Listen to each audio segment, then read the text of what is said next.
بسم اللہ الرحمن الرحیم، السلام علیکم۔ B B C 11 headlines news سے میں ہوں صبا منیر۔ ناظرین، آپ کو اپڈیٹ کریں جڑانوالہ سے، جہاں ہمارے نمائندہ خصوصی شہزاد اختر کے مطابق زمینداروں، کاشتکاروں اور کسانوں کی فلاح و بہبود کے لیے پنجاب حکومت متحرک کردار ادا کر رہی ہے۔ زراعت کو وسعت دینے کے لیے کاشتکاروں کے مسائل ترجیحی بنیادوں پر حل کیے جا رہے ہیں۔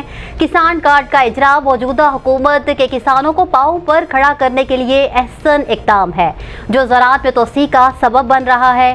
ان خیالات کا اظہار پاکستان تحریک انصاف کے سینئر رہنما چودھری تیمور علی خان نے اسسٹنٹ ڈائریکٹر زراعت توسیع جڑانوالہ منصور احمد کی زیر صدارت تحصیل کونسل ہال میں کاشتکاروں کو کسان کارڈ تقسیم کرنے کی تقریب کے دوران گفتگو کرتے ہوئے کیا۔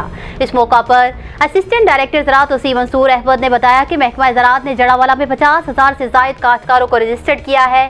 محکمہ زراعت کاشتکاروں کو نمائشی پلاٹ، فصل، کماد، دھان، گندم کے لیے فی پلاٹ 30,000 روپے کسانوں کو دیے جا رہے ہیں۔ زرعی آلات پر 50% سبسڈی دی جا رہی ہے، اور اسی طرح کسان کارڈ کے ذریعے کھادوں، بیجوں، زرعی ادویات پر بھی کسانوں کو خصوصی سبسڈی اسی کسان کے ذریعے ملے گی۔ اس موقع پر پاکستان تحریک انصاف کے سینئر رہنما Chaudhry Timur Ali Khan, assistant director زراعت توسیع جڑانوالہ منصور احمد، سماجی سیاسی رہنما چودھری عمران یوسف، رانا بلال مصطفیٰ، ظفر وڑائچ، آغا صفدر ٹیپو، رائے حیات، کاشتکار رانا فاروق نعیم، زراعت officer Parvez Ahmed, assistant director local government Chaudhry Khalid Gasoora, Rana Muhammad Rafi نے زمینداروں، کاشتکاروں میں حکومت پنجاب کی طرف سے جاری کردہ کسان کارڈ تقسیم کیے۔ کسان کارڈ حاصل کرنے والے کسانوں نے حکومت پنجاب کی اس احسن اقدام کو بے حد سراہتے ہوئے توقع ظاہر کی کہ مستقبل میں ملک زراعت میں آگے نکلے گا۔